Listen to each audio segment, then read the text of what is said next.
Welcome to Recharge, and man, I'm excited you've joined us tonight. It's Wednesday. Oh, this thing's measuring my heart rate instead of giving me the date. It's Wednesday, the 27th of April, and I should have known this date because it's my son's birthday. He turns 16 today, and I'm so excited. Like, I can't believe it. And people ask me, is he getting his driver's license? And I said, no, not yet. So we're still working through behind the wheel hours, but I won't let him cheat. Yeah, I'm making them actually do the hours. And I hear like that's not, people just don't do that, but I'm making them do it. So anyway. They need the hours. That's what I'm saying. He needs a lot of hours, lots of hours with one of the two of us sitting in there watching him. But hey, just real quick before we get into this, today we're going to be continuing our study, our survey of the Old Testament. And we're going to do half of the book of Exodus. Next week we're going to do the other half. Mm-hmm. And Thomas Crane will be with us tonight. It's myself and Jonathan Pugh. But we're getting ready to change the format of how we're doing this. Our youth program's growing like crazy. I think their numbers are a little off tonight, but they're growing like crazy. And we shoot this on Wednesday night in the auditorium. And we're about to a place now the students need to be in the auditorium. And so we're going to come up with something different. So we're going to continue this series. Next week we'll be back in here again. But after that, this is going to be done differently. And so we're talking about the idea of doing some men's Bible studies, women's Bible studies, and some of the classroom. Just there's a lot of concepts right now. I would love to get your input.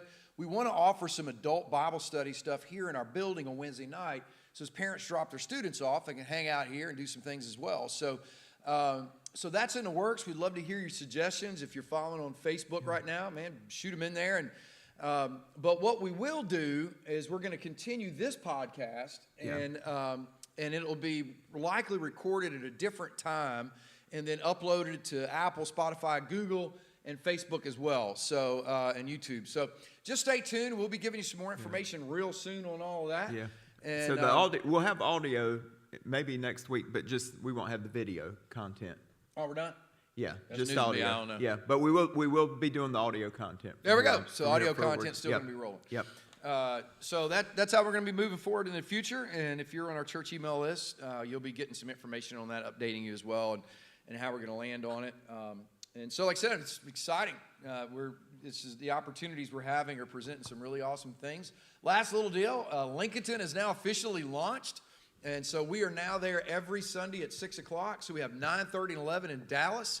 And then at 6 p.m. in Lincolnton, all the same stuff. And it's all live, in-person preaching and band and all that. And so I want to encourage you, whether you live in Lincoln County or you work second shift or whatever it might be, that 6 o'clock time is a great time for you. And I've kind of been joking for the last 4 months that we don't have a 9:30 service because there was no room left. And so I'm like, no, we don't have a 9. So we have a 9:30 again. So we now have a 9:30 in Dallas again. It's back. We brought it back with magic. So we actually have seats left now. So it's really cool. And I'm excited to watch those seats fill up all over again. And as people come to Christ. So, hey, if you got your Bible, go ahead and turn to the book of Exodus. We're going to get right into this. I'm excited to get to moderate this thing. So I'm the questioner and the interactor person, and Jonathan is our content guy. And so, Jonathan, get us started with a little bit of background on the book of Exodus. Who wrote it? What's the occasion of this thing? Help us understand the context of what we're reading. So there's a big picture here. We're of course in the Pentateuch or the Torah is what you'll hear this part of the Bible called. And that's Genesis, Exodus, Leviticus, Numbers, Deuteronomy. But one thing that's really important for us to understand as Christians and just people today, a lot of times we break it into 5 books, but we miss the fact that Exodus is it's really one book. The Torah is one book with 5 parts. So we tend to think, well, we tend to want to break Genesis apart from Exodus and Leviticus apart, but they're always together. And so we need to look at it as maybe one 5-part book. Yeah. And then within those parts, you'll have sections. We're going to talk about that a little bit as we get going. So everything that was said about the background of Genesis is also true about Exodus, is also true about Leviticus, Numbers, Deuteronomy, written by Moses. And I know if you go take Old Testament at your local state or even a lot of private colleges, they'll argue with you about how Moses could have never written Exodus, could have never written the Pentateuch. But as a Christian, we have to hold to that authorship because, first and foremost, it was Jesus understood that Moses wrote these books. So if Jesus says these books are written by Moses, Moses gave you the law, then the law came from Moses. It wasn't like Jesus was being duped and Jesus didn't know who wrote the Bible. Jesus knew what he was talking about. So I want to get that out of the way first and foremost, because that's always a question that tends to come up. So, but the tradition has always held that it was Moses who gave us these books. And it's kind of interesting because as you get into Exodus, it's a book talking about, in a lot of ways, how we got the book. Because the law comes down to Moses on tablets, which obviously everything that's in Exodus was not written on a tablet. But at the core of the book, at the center of the book of Exodus, you find these commandments coming down on tablets. And that's at the exact center of the book. And the book is really, and that's for good reason, because the structure of the book is to put Sinai and put the law, put the Ten Commandments right at the center of what God's doing in the life of his people, Israel. Yeah. So when we read things like in the Pentateuch of Moses' death, then we compensate with that by saying, look, Moses wrote it, but we clearly have some people who have... Yeah, he probably had some scribes helping him, probably done this putting it into a book. Have finished this thing out at his death, and so we don't have to take away from the author of it in saying that some of these things have been updated and revised at his death. So I want to encourage you as you watch things like History Channel, A&E, and you watch these documentaries on the Bible on television. They're always presented by what we call liberal theologians. They never present these from a conservative standpoint. And the fundamental separation of liberal and conservative when it comes to biblical studies, not politics, is that we conservatives believe the Bible is inspired, infallible, that it's God-breathed, God-given, and that it, as such, that it's correct in how we read it, and that if it says it's written by Moses in a certain section, then it's written by Moses. And so we hold to that, and that's very important. I mean, that's the starting point of our understanding of Christianity. If we leave that, then we leave the faith. So that's the background of this. Moses is writing this down as they're getting ready to enter into Canaan. Obviously, he's not going to get to take them. He dies before that. God raises up Joshua to do that. But Moses is preparing them to go be the people of God. And this is a really important context to understanding the book of Exodus. If you ask Exodus to be God preparing the church to be the church, then that's the wrong piece. God is preparing the way for Christ, and in preparing the way for the Christ, he's raising up the very people that the Christ is going to be birthed through and fulfill all these prophecies. So God is now organizing them as a people, making it clear that he is their God, and this is how they're going to function as his people, as his geopolitical state and descendants of Abraham. And so that's the background of the book, and it's important you don't forget that. Now, the outline of this thing, how is this book structured? So I get the fun part this week. I'm going to talk about, so it's really intentionally broken. Exodus itself is broken into two parts. I get the fun part this week. Thomas gets the hard part next week, which is law. Law. You like to talk about law. I mean, it's God like binding Israel to the covenant and saying, and it's a hard covenant. It's do this and you'll live, but break it and you're going to die. Harshly. And so we're going to get into that next week. But the first part is narrative. So one of if you're into Old Testament studies, one of the best commentaries that I believe is out there on the first 5 books of the Bible is a professor at Southeastern from years ago wrote it by the name of Sailhammer. And the commentary itself is called... Spell that, can you? It's Sail, S-A-I-L, H-A-M-M-E-R. He wrote it's a 1-volume commentary on the Torah, but he calls it the Pentateuch as narrative. And it really changed. It really taught me a lot to read that book, because we always think about the law as, the way we think about laws is do this and don't do that.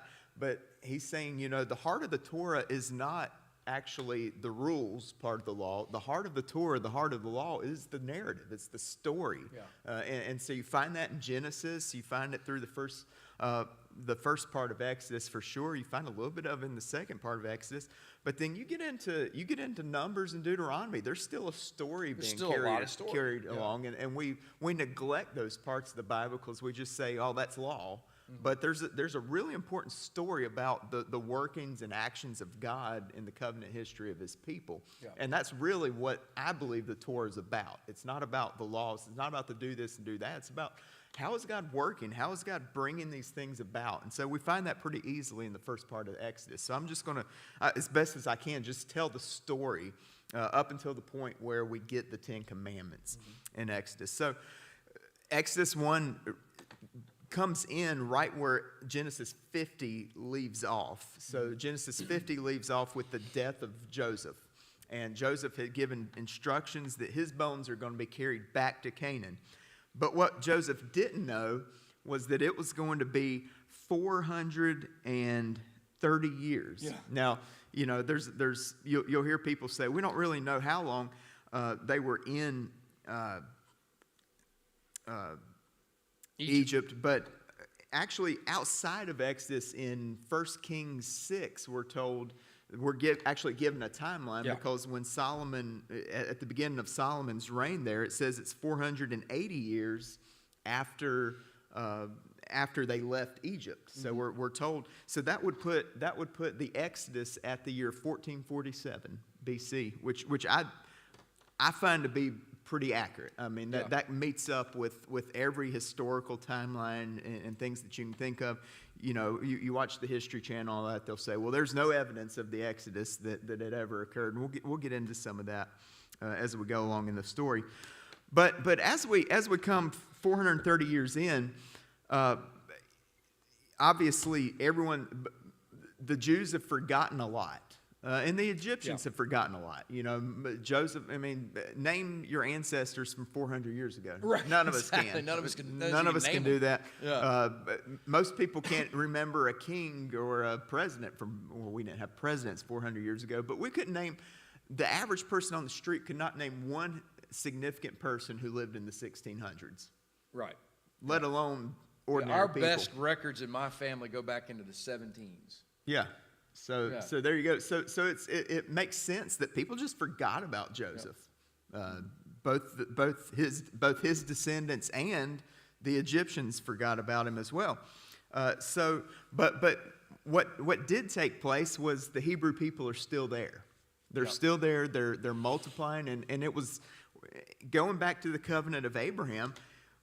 We know it's the hand of God that's multiplying the Hebrew people. God says your descendants will be as numerous as the sand on the seashore. If you can count the stars, you can count your descendants. So God's carrying this plan forward, even as the people have more or less neglected it or more or less unaware of it. But they become so significant that we come to a juncture where the Pharaoh, rather than being a friend of the Hebrew people, now has become afraid of the Hebrew people because they've become so numerous. Lining this up with history, we know that there was a new dynasty that came into Egypt. So the Pharaoh, there were some pharaohs who came into Egypt who were nomadic. They were Semitic. So they would have been like cousins of the Hebrew people, and they actually came in, conquered Egypt, and at least took over Lower Egypt. So when you talk about Egypt, Lower Egypt is actually North Egypt, so it's the part that's up next to the Mediterranean Sea. Upper Egypt is actually South Egypt. So if you look at a map, Upper Egypt is Lower Egypt, but it's higher in elevation. Yeah, right. So it's Upper Egypt. Little weird. So these new pharaohs conquered what were called the Hyksos pharaohs, the nomadic Semitic pharaohs who were in Lower Egypt. And so this new dynasty came in not long before Moses is born, and having been conquered by these nomadic Semitic peoples, you can kind of get the picture painted in your head. Why are they afraid of the Hebrews? Well, because the Hebrews were nomadic sheep herders. Yeah, same kind of folks. The same kind of folks who had conquered Egypt, and so these pharaohs are trying to drive all those kind of folks out. Well, apparently there were so many Israelites, they couldn't really drive them out. So what's the next best thing? Well, they enslaved them, and that's exactly what happened.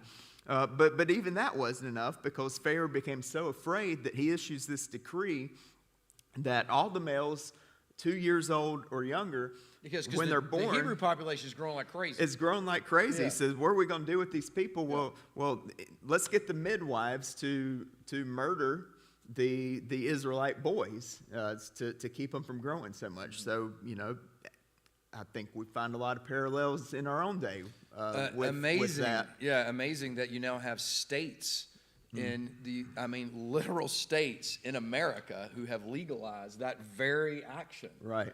That for thousands of years, when we read this in the Old Testament, we're absolutely just, I can't believe they would do that. And now it's legal in certain states in America. But we have some interesting characters from the very outset in Exodus, the midwives. And it says something interesting about them. It says that they feared God more than they feared Pharaoh. We're even told their names, Shiphrah and Puah. And so they were given this command. That's impressive, by the way. You got those names. They were given this command by God. You're supposed to kill the Hebrew Israelite babies, but they actually lied. They said, well, the Hebrew women are lively. They give birth before we can even get there. Yeah. And so we weren't able to go and do the job. And it says that God actually blessed the midwives. I guess midwives in those days probably tended to be women who did not have children of their own, so they could go out and be on call, so to speak, for all the other women who were having babies. But God actually blessed these midwives. It would have been very unusual that they had children of their own, but these midwives actually were given children of their own by God because they feared Him, because they were obedient and stood up for the lives of babies. So, there's my anti-abortion speech. Good speech. And what you will. But you find out that tells you a little bit about the character of Pharaoh at this time. Yeah. And so it's evil incarnate. I mean, that's what we're supposed to see in this story, is that Pharaoh is evil, and God is about to judge him. Interesting ethical take. You hear people who will actually argue, were the midwives right to lie in this circumstance to Pharaoh? And I would say absolutely. I think the text would bring out they were absolutely justified and absolutely correct to do something that we might say is technically wrong, even though it's not wrong. It's not wrong to defy evil in that way, and to tell Pharaoh, we can't kill him. You're putting the value of human life greater than a compelled lie. Our passage on Sunday is actually going to present us with a similar scenario as we're studying through Ecclesiastes, and we get into submission to authority and government authority. Good. That Solomon's dealing with. We're going to actually walk through that very thing this Sunday. Not long, but we're going to spend a few minutes on it, talking about morals, ethics, submission to God, and how this comes together in our submission to government. And so, just a quick little side note. So, submission to government is not absolute. Correct. Submission to God takes precedence over submission to government, and that's the clear story. That's the clear lesson from the Hebrew midwives. Yeah. So Exodus 2, and we'll start moving a little quicker here. Exodus 2 brings us into the birth of a particular Hebrew boy. This boy is going to be named Moses. We get the names of a lot of the people in his family. His father's, what was it? His mother's name was Jochebed. Man, I can't say these names. If you held a gun to my head, you might as well pull the trigger. Jochebed. I think his father's name was Amram. Sure. Something along those. But anyways, Jochebed's solution to this edict of the Hebrew babies being killed was she made a basket. She pitched it with tar, and she actually hid Moses for a while in their house when he couldn't be hid anymore. She took this basket, put him on the river to hide amongst the reeds, and then she sent her older daughter, Miriam, to go and watch the basket. And every day, she couldn't have known what was going to happen, but we find out as the story progresses, one of Pharaoh's daughters happens to be at the river one day, finds this basket, sees a baby in it, and takes on this baby as her own. Now, just like we saw in the story of Joseph, where God orchestrates all these things amazingly to happen, you can clearly see that he's at work in the life of Moses, because not only is Moses saved from the evil decree of Pharaoh, but he's saved by one of Pharaoh's own daughters. Now Pharaoh probably had a lot of daughters, so right. It's He had a unlikely. bunch of wives and a whole It's lot of kids. unlikely that Pharaoh even knew his daughter, but yet she's still Pharaoh's daughter. Yeah. And so she carries the weight of that. So there's a position of privilege, no doubt there. And so Moses becomes the adopted son of Pharaoh's daughter. But more than that, this is what's really incredible. They didn't have baby formula in those days. So if you had a baby and it wasn't your baby, then how's the baby going to eat? Well, you had to find a wet nurse. You had to find a woman who was capable of nursing this baby. Well, who's capable of nursing Moses other than his mother? Yeah. So Miriam's standing there. The Pharaoh's daughter finds Moses. Miriam comes up, says, "Hey, I know somebody who can feed this baby, who can take care of this baby until he's weaned."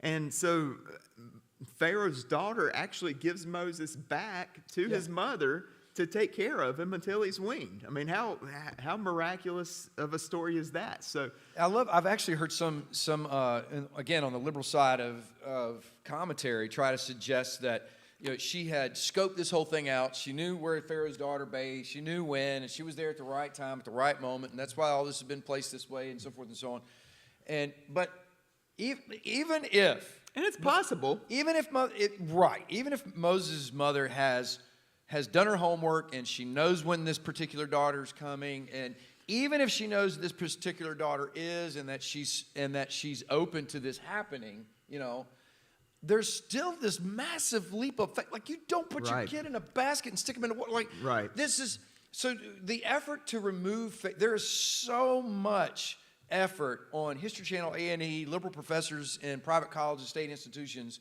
who are trying to remove all the power of God and miracle of God out of the scriptures. And it's absurd. Like, it's so absurd. Like, you just forget the whole story, because the story doesn't make sense apart from God sovereignly and providentially works this out to accomplish his will. Yeah. And now Moses is being raised in the house of Pharaoh. I mean, wow. All these other Hebrew children are being slaughtered and drowned, and he's growing up in the house of Pharaoh. Yeah. What's more interesting is it's likely that this is how Moses knew he was Hebrew. So he was told the stories of Abraham, more than likely. He was told the stories of Joseph. Like, he somehow gained this identity as a Hebrew by being brought up in a Hebrew household, more or less, even though he's Pharaoh's daughter. Yep. And this is important because we come a little bit further down in chapter 2. He has the protection of being in Pharaoh's daughter's household and privilege, but has the cultural heritage connection. Mama is right here with me. Yeah. And he likely understood that was his mama. Yeah. So that's incredible.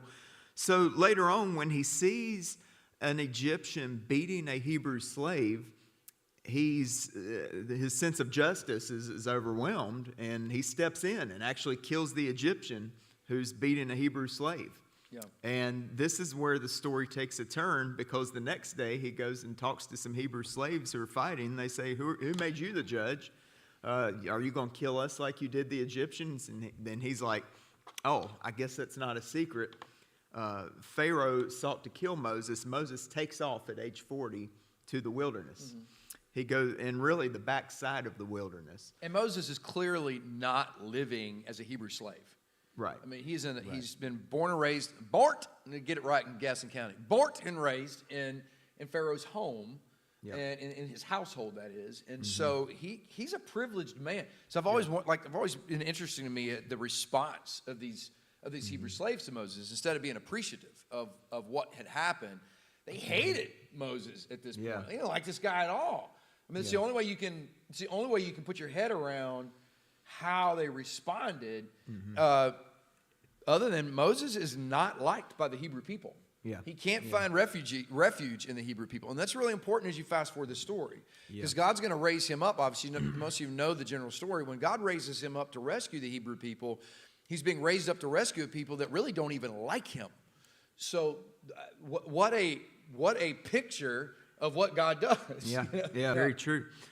So on the backside of the desert, he comes to a place called Midian. Now, the Midianites are actually descendants of Abraham through his second wife, Keturah.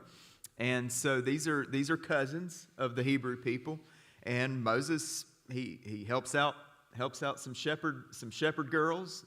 They have a father named Reuel. Later on, he's called Jethro. There's some debate, is that two different people? No, it's just one dude with two different names. Yeah. And Jethro's so impressed with Moses, and he stood up for these shepherd girls. He says, "Why don't you marry one of my daughters?" And that's what he does. And so Moses becomes part of Jethro's family. He becomes essentially a Midianite on the backside of the desert. Midian's likely in the northwest part of what's today Saudi Arabia. But these were sheep herder people. They were nomadic people, a lot like the Hebrew people. And the Egyptians, of course, are not nomadic people. They live on a river valley. Everything around Egypt centers around the Nile. Everything around the Hebrew people centers around their herds. Yeah. So that's a major difference between those two people besides the worship of God. That leads us to chapter 3. And this is one of the major points in the story. This is what we would call one of the main theophanies in the Bible. That's where God makes a physical appearance, and he makes this appearance in the form of a burning bush. So Moses, he's out tending the sheep, backside of the desert, probably days away from home, sees this bush burning, but it's not being consumed. Never seen anything like this before, and he decides to go check it out. But when he checks it out, hears a voice. And what the voice says? Moses, remove your shoes. The place you're standing on is holy ground. Yeah. And so this is where Moses, for the first time, really encounters this God that he may have heard stories about, but had never really known until this point at the burning bush. And Moses has this whole conversation with Yahweh. Like they're, obviously Yahweh's making an appearance as a burning bush. And so Yahweh, no doubt it's a shock to Moses. I can't even imagine what this moment would have been like. Oh my goodness. Yeah. Because at this point, he has no doubt I don't think Moses had forgot the heritage of, he's a worshiper of Yahweh. But he's far from any relationships that have anything to do with the worship of Yahweh. So, how we understand our faith is being informed. We have a Bible, and we have church, we have people, and we have all this that informs our faith and encourages our faith. Moses is literally in a desert experience, which we see mirrored for a moment in Christ. But here he is out here, and then boom, this bush is speaking, and it's the God that he has been told is his God. Yeah. And it's the God of Abraham and Isaac and Jacob, and this God is speaking to him.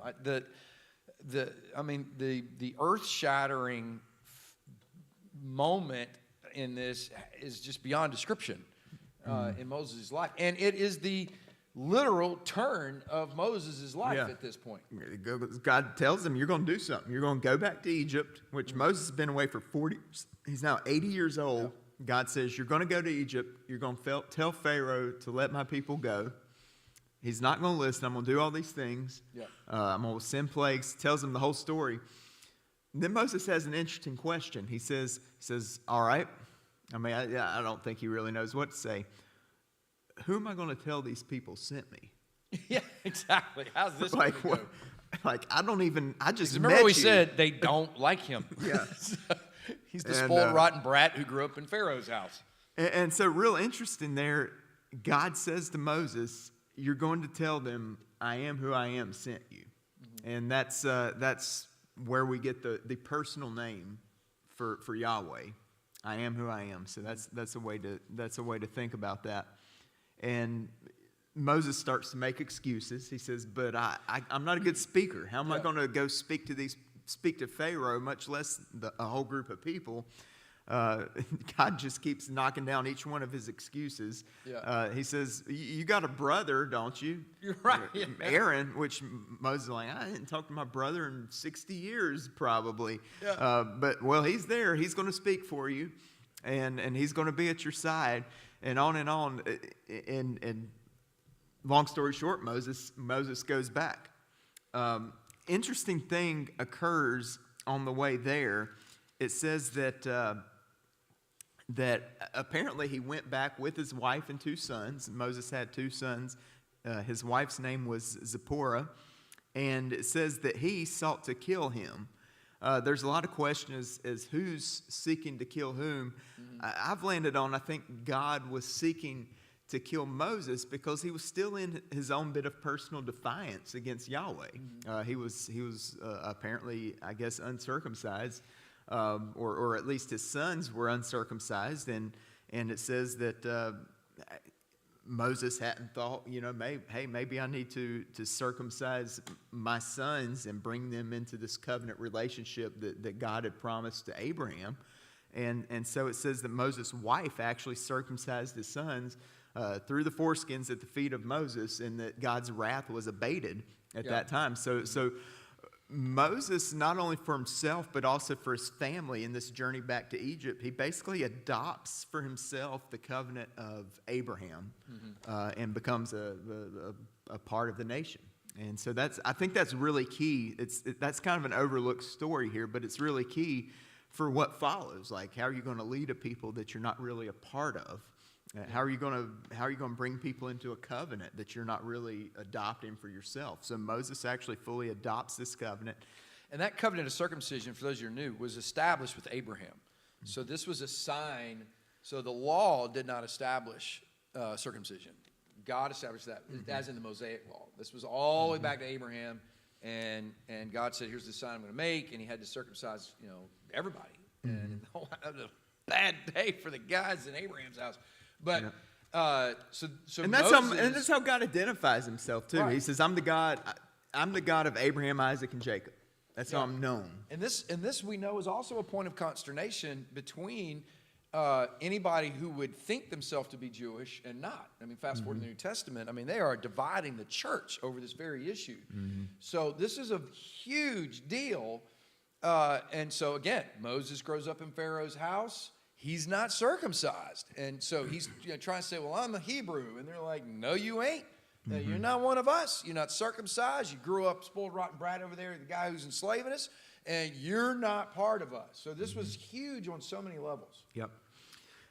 Chapter 7. Moses finally comes before Pharaoh, Moses and Aaron together, and they've got this outrageous demand. Pharaoh, God says, let my people go. Yeah.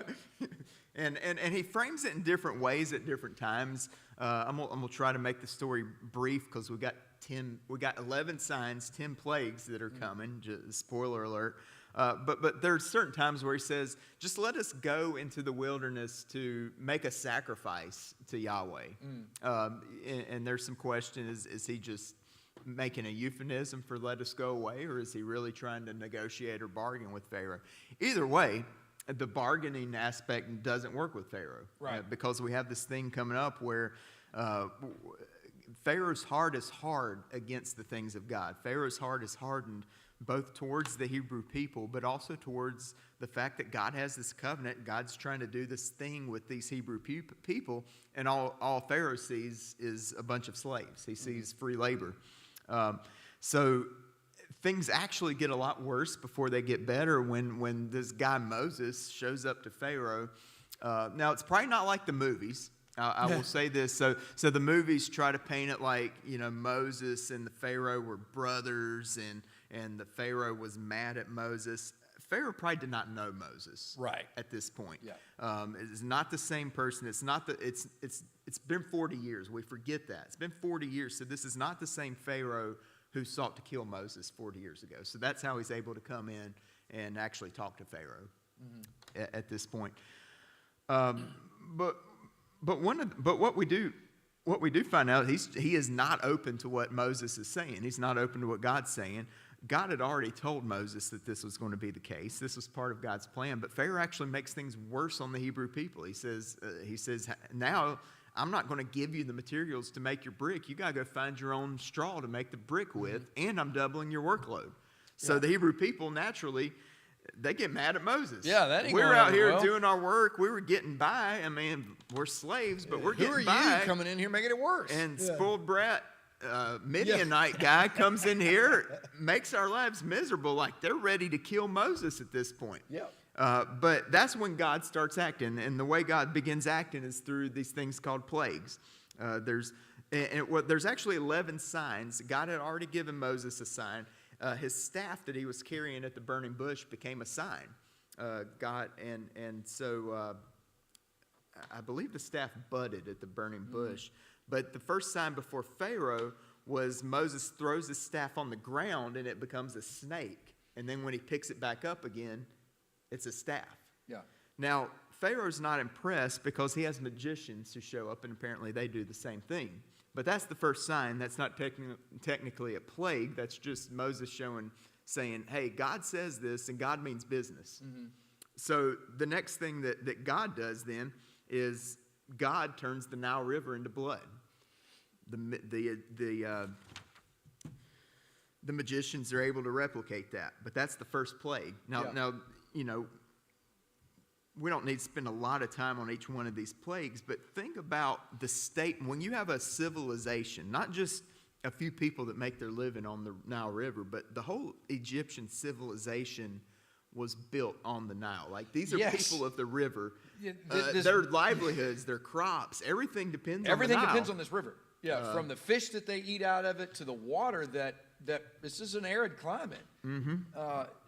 Generally speaking. No, even today, without the Nile, Egypt does not exist. It doesn't exist. So this great agricultural powerhouse that generates all this grain, and you remember when Joseph and them go there, they go there because they've got grain.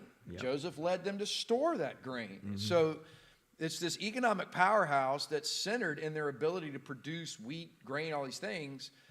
The Nile River is the main reason they can do this. So this thing turns to blood. Yeah. That's not good for the old crops, Yeah. Not to mention the fish that you're going to eat out of this river. To such an extent, they worship the Nile. Yeah. That's one of the gods. And God, in the very first plague, attacks this thing that they worship and says, I gave you life, I can take it away. And that's the message. Yeah. But Pharaoh doesn't get the message. He instead sees that he finds a magician who's able to turn water into blood. Mm-hmm. And he says, that's nothing. Yeah, we can do that. Plague 2. Frogs come up out of the Nile. Yeah. And apparently it was just frogs everywhere. It would. Now there's some old rednecks listeners that's going, man, well, that's a good sign. Yeah, that's right good there. eating. I mean, we'll just have us a frog fry. Yeah, we're having a frog fry. But your wife is probably not real happy with it. You got frogs coming in your house. It also symbolized that this is a curse, and so that was the very clear symbolization in this.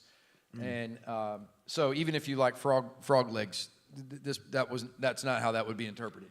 So by the third plague, it's a plague of gnats. The magicians, which I am convinced is the most demonic one. Oh gosh, the gnats go to the magicians then go to Pharaoh after the gnats come, and they say, we can't do this. This is the finger of God. So by the third, remember there's 10 plagues. By the third plague, Pharaoh's own people are telling him, hey man, this is God. We might better pay attention here. Yeah. Fourth plague is flies. By the end of the fourth plague, which spread disease. They spread disease. There's implication in this. And what's interesting when you go to the liberal interpretations, they'll try to explain these with natural phenomena, and maybe there are some natural, like they'll try to say, the flies brought the blood made was an algae bloom, and the frogs came up from the algae bloom, and then gnats and they'll say anthrax came from the flies, and it's interesting. It may explain something, but God doesn't need natural phenomenon to do supernatural things. That's the whole point of this. Yeah. But maybe he did use anthrax. Whether I don't know, used because it or didn't, he did it. He did it. Scripture. Because the next plague is the livestock die. There's like a literal plague of livestock, and you can think about, what's that do to an economy? I mean, we have a few slaughterhouses closed down for a few weeks, and we're all of a sudden paying double for meat at the grocery store. Right. So what do you think's going on to the economy of Egypt? Yeah, because you're not talking about a civilization with, a couple hundred people hanging out by a river. You're talking about a massive, huge, ancient civilization.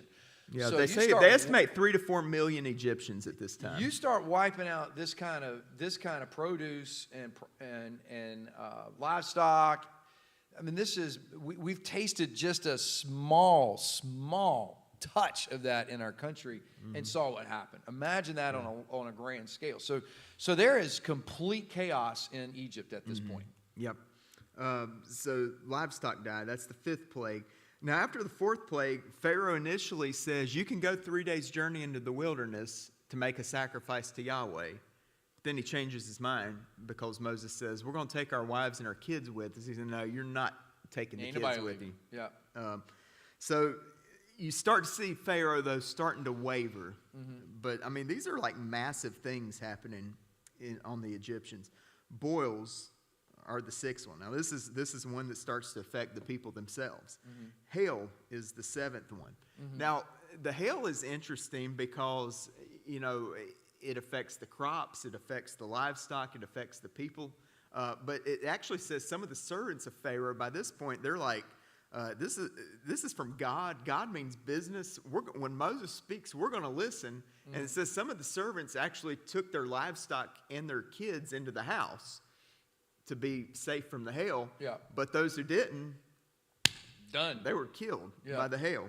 So you start to see this and hail, bifurcation again, of Egypt. Yeah. Wrecks agriculture. So just talk to Ethan Lineberger about what happens to strawberries when the hail hits. It's not a good thing. Yeah, interesting thing. He told me Sunday, he said, we got a blessing to have 2 farms a few miles apart because they don't both get hit by hail at the same time. This is true. Don't put them all together. But you're right. Yeah. The 8th one, locusts, which, go to the prophet Joel talks about locusts and how that's a big plague on the ancient world. 9th is darkness. And this is not just, it's nighttime when we talk about darkness. There's something spiritual, and people understand it about the darkness, that it was so dark that people couldn't see their hand in front of their face. And it was probably at a time that they wouldn't expect it. Don't really know how to go about that. But it was darkness in such a way that people understood that this was not a natural thing. This was from God. And the thing about darkness before you had electricity is you can't do nothing. It's like your day's finished. Before the invention of electricity, work ceased at night. Everything ceased at night. People slept a lot more. Couldn't see. People actually were probably healthier because there wasn't nothing else to do. Go to sleep. Nothing else to do. Go to bed. And I don't know how their health was, but they sure were happier. Yeah, so they rested better. So that leads to the final plague that we have, of course, is the plague of the firstborn, where God says of the livestock, the people, even Pharaoh himself, I'm going to kill the firstborn. But before this, now with all of these plagues, oddly enough, the Israelites are not affected. So it hails throughout Egypt, but not in the land of Goshen where the Hebrews live.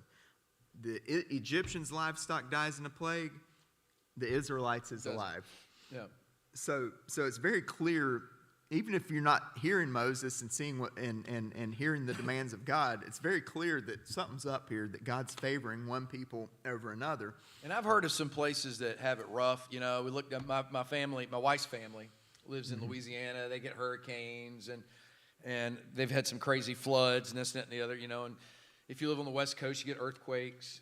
But those who try to ride off, again, the sovereign hand of God in this, it's not affecting the Hebrew people. I've heard about having bad luck of where you live, but that's so far. so far beyond the explanation of bad luck, you Yeah. know, that this somehow is only hitting Egyptians and not hitting the Hebrew people is just, again, it's one of these absurdities that's put forth in an effort to get rid of the hand of God in Scripture. So God makes a provision for the Hebrew people in Exodus 12, and he says, he tells them what he's going to do. The angel's going to come and kill the firstborn, but he says there is if you make a sacrifice and paint the blood over the doorpost of the home, then the angel will pass over those homes, meaning the homes of the Israelites who are actually being obedient to God and doing what he says to do with this simple sacrifice, and their firstborn will not die. Yeah. And then that's exactly what happens in 13. It says that there was wailing throughout all of Egypt. So you can only imagine the brutality of what this is. And the image here, and for time, I want to go ahead and cut into that. Thank you. The image here in the gospel is huge, both in the grace of God and the judgment of God. So when we think of the Passover, we obviously first and foremost think of there was a sacrifice, of a blood sacrifice that was a substitute for the Hebrew people. So instead of the Hebrew people dying, these lambs died, and this blood was put on the posts as a symbol of that. And so for us who are in Christ, it is not us who suffer the death judgment of God, the eternal separation from God, but Christ suffered that for us on Calvary. He is the propitiation, the satisfaction of God's wrath on our sin. And so in the same way, his blood is put on our hearts, and God's wrath passes by. But that's only half the story. The other half of the story is that God's wrath was passing by them, but not passing by the others. And I think this is often overlooked in the gospel. The gospel is not just redemption, but the gospel is also that there is judgment. There is judgment. There is judgment, and no one speaks of it more bluntly than Jesus himself. And so I think in the modern church, we tend to want to overlook that part. We want to deny the wrath of God as killing the firstborn of everyone in Egypt, and just try to focus on the fact that the Hebrews were not. Yeah. But you don't have grace if you don't have wrath. Right. So there's no grace needed if there's no wrath. And so God's wrath has been poured out already on the earth in portion, and that we've been handed over to the rule of Satan because of the fall of Adam and Eve. But it's only what we experience in this life in the judgment of God is so finite in comparison to the wrath that the Bible says is to come at the great white throne seat of judgment seat of Christ. And wrath is an important word to use, because I wanted to talk about this, and we can only skim the surface of this, obviously. But over and over and over, we're told God hardens the heart of Pharaoh. We're also told that Pharaoh hardened his heart. Yeah. So, there's some debate. Is this God? But I think wrath is key there, because there's not only the external wrath of God through the plagues, but there's an internal wrath of God against Pharaoh, in that Pharaoh has a hard heart. Pharaoh is not repentance. Repentance is a gift from God, and the fact that Pharaoh, time and time again throughout this story, refuses to let the Hebrew people go. He finally tells them after his son dies that they can go. Then he changes his mind when they get to the Red Sea. He only changes his mind because God's not done pouring out wrath on Pharaoh and on the Egyptians. He lets the Hebrews pass through on dry ground, and he brings the Red Sea in over Pharaoh's army. But the hardening of the heart is actually part of the story of God's wrath. Yeah, and Romans 9 captures that. That's, Apostle Paul was struggling. We referenced it, I think, last Sunday. Paul was struggling with, why are the Hebrew hearts hardened towards the gospel? Jesus comes along. He is the descendant of Abraham. He is a Hebrew. And yet the Jewish hearts, by and large, were hardened against his message. They hated it, despised it, and eventually turned and despised him and demanded his crucifixion. So Paul was struggling with this, and because it had continued, the persecution in the church at that point in Paul's life, The Romans hadn't even begun to persecute the church the way that the Jewish people were persecuting their own brothers. And so that Paul's like wrestling with this. Why are the pagans turning to God and because God is softening their hearts and yet he's hardening the Jewish people? Well, we see the same thing in God's sovereignty. We can't explain it. Going to touch on that again this week and next week on Sundays, but can't explain it. But it's very clear in Scripture that God is receiving glory both in the hardening of a heart and his wrath, and as he is in the softening in the heart, and his mercy and grace and salvation. And so he is glorified in all things because he is God, and he is over all and in all and through all, and it's for him. And another important point about hardening too, God is not doing something in the heart of Pharaoh that Pharaoh's heart was not already inclined to do. Correct. And this is the point that this is where the debate happens, and this is where I always tell everybody that's debating to stop talking because they're only expressing their ignorance because we can't explain it. We cannot explain how this works. But what we do see is that there is an accountability to Pharaoh in the Scriptures point to the fact that he rejects the opportunity to repent, and God hardens his heart further.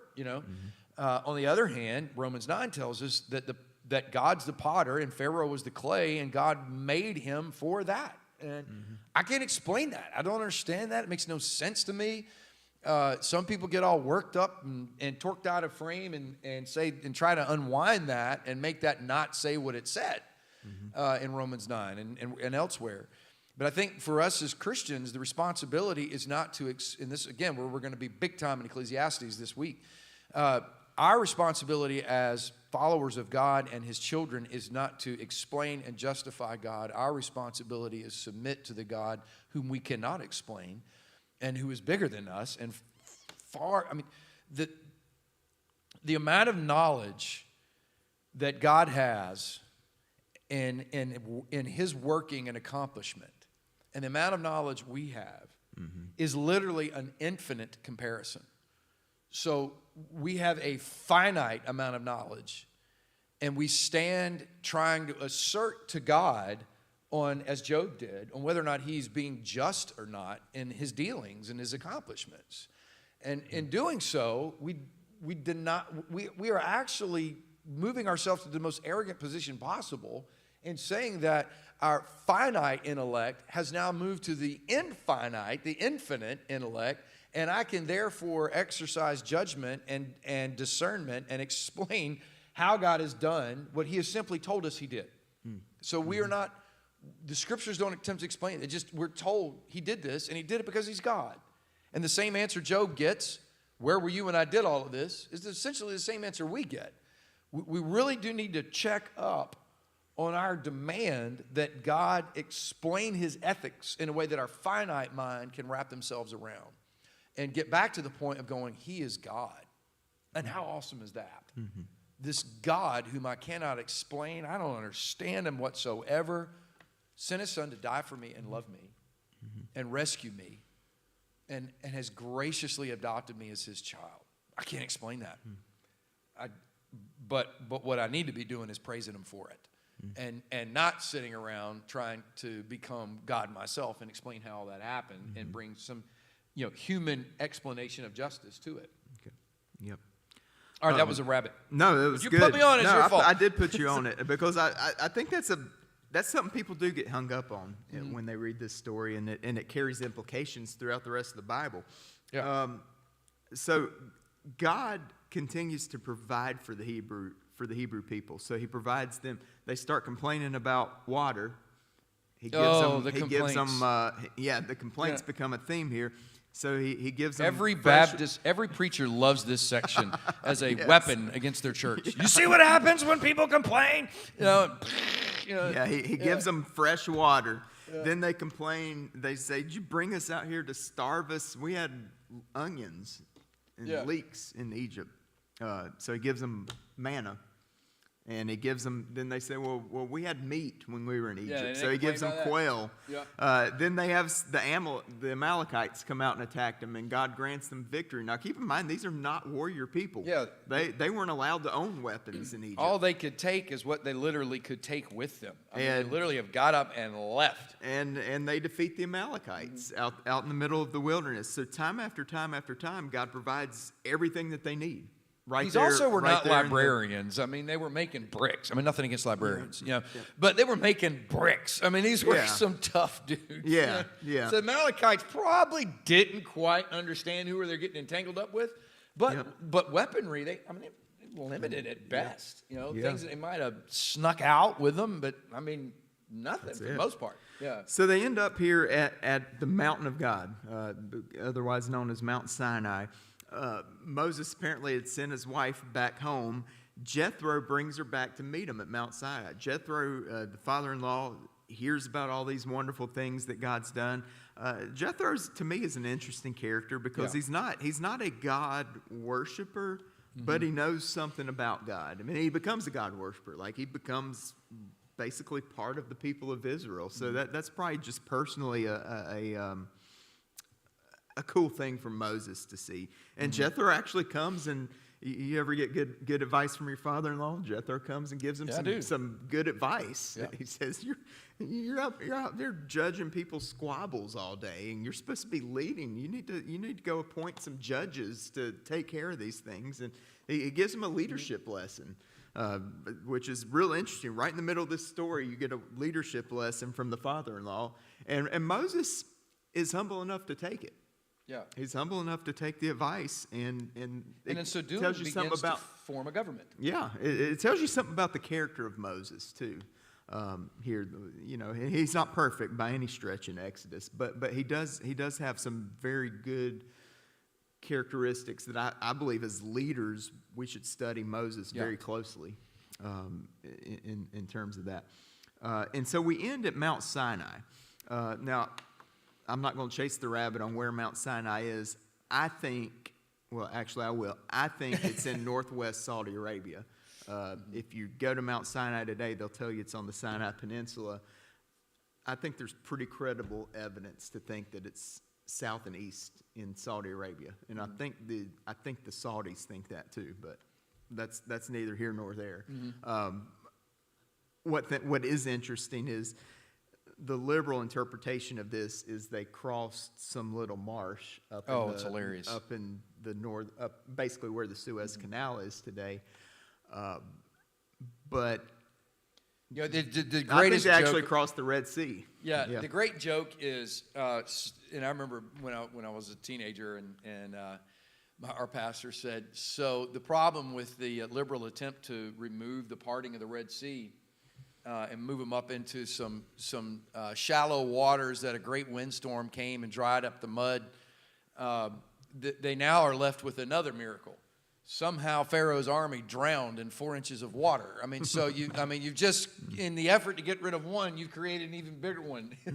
So it just seems to always fall on its head. It doesn't really work. I want to read how this section ends at Mount Sinai, because Sinai is the pinnacle of this story, because it's not because of the mountain itself, but it's because of what God's doing. Like, God, I was thinking about, for us as Americans, we treasure the Declaration of Independence. Now, were there people in America? Were there things that happened before 1776? Yes.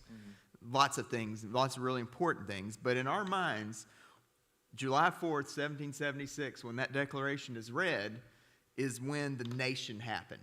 You know, now we didn't have a constitution, we didn't even have a functioning government, but the nation was formed there. Same thing. It's the same idea for Mount Sinai.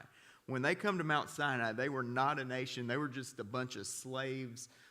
Probably a mixed multitude. Exodus even says they didn't even all have the same ancestors. The core of them were from Abraham, but not all of them. Not all of them. But at Mount Sinai, God does something to take this group of slaves and sheep herders and make them into a covenant people who he binds to himself with the law. and what's about to happen next week. And this is how Exodus 19:16 tells it. On the morning of the third day, there were thunders and lightnings and a thick cloud on the mountain and a very loud trumpet blast, so that all the people in the camp trembled.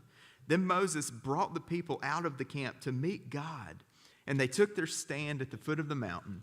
Now Mount Sinai was wrapped in smoke because the Lord had descended on it in fire. The smoke of it went up like the smoke of a kiln, and the whole mountain trembled greatly. And as the sound of the trumpet grew louder and louder, Moses spoke, and God answered him in thunder. The Lord came down on Mount Sinai to the top of the mountain, and the Lord called Moses to the top of the mountain, and Moses went up. And the Lord said to Moses, "Go down and warn the people, lest they break through to the Lord to look, and many of them perish. Also let the priests who come near to the Lord consecrate themselves, lest the Lord break out against them." And Moses said to the Lord, "The people cannot come up to Mount Sinai, for you yourself warned us, saying, 'Set limits around the mountain and consecrate it.' And the Lord said to him, 'Go down and come up, bringing Aaron with you, but do not let the priests and the people break through to come up to the Lord, lest he break out against them.' So Moses went down to the people and told them." It's painting this picture of who God is, who the people are, the nature, the character, the holiness of God, and all of this is setting the stage for what God's about to write down on some tablets to set them apart, to be holy as he's holy. Yeah. So we're going to stop there and pick up next week. And again, we're getting ready to create a new format for this. We're going to be focusing in on it as a podcast, and on Apple, Spotify, and Google. They already exist, but we're really going to put our eggs in that basket, and we're probably going to be moving our students into this room, and so we're not going to have the capability of doing a live stream on Wednesday nights with it. Right. So we're probably going to be recording this at different times throughout the week, but we're going to be looking at creating some new Bible studies on Wednesday night. Potentially some men's studies, women's studies, just going to be a lot of discussion over the next week or so on what to do there.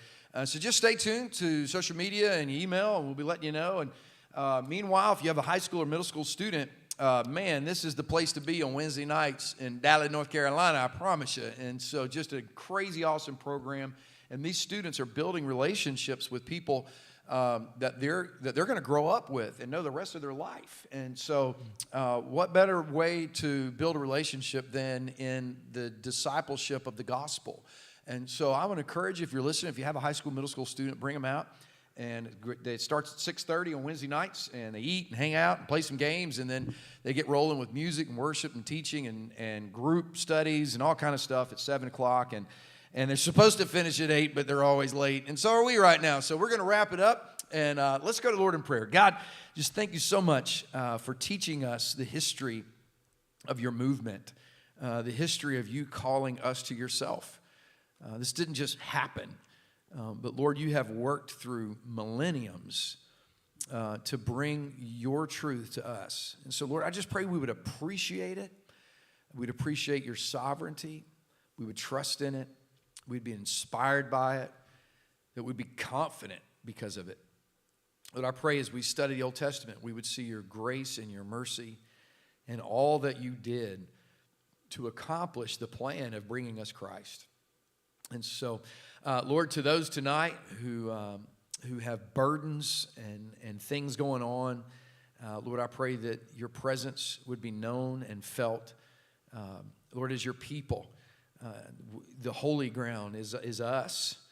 You have separated us out by your Spirit and filled us with yourself. And so, Lord, I pray that your people would know your presence. And God, to those who don't, Lord, that have never repented and believed, Lord, I pray even as listening to this podcast, that they would stop where they are and finally confess you as Lord and do what Pharaoh didn't do. Finally acknowledge you for who you are and surrender their lives to you. Lord, thank you for what you're doing in this church. I pray you continue to stir us to love you, follow you, seek you with all of our hearts. God, I pray your Spirit would sanctify us, that we would walk in repentance, that we would walk in celebration of your grace and your mercy and your forgiveness. In Christ's name we pray. Amen.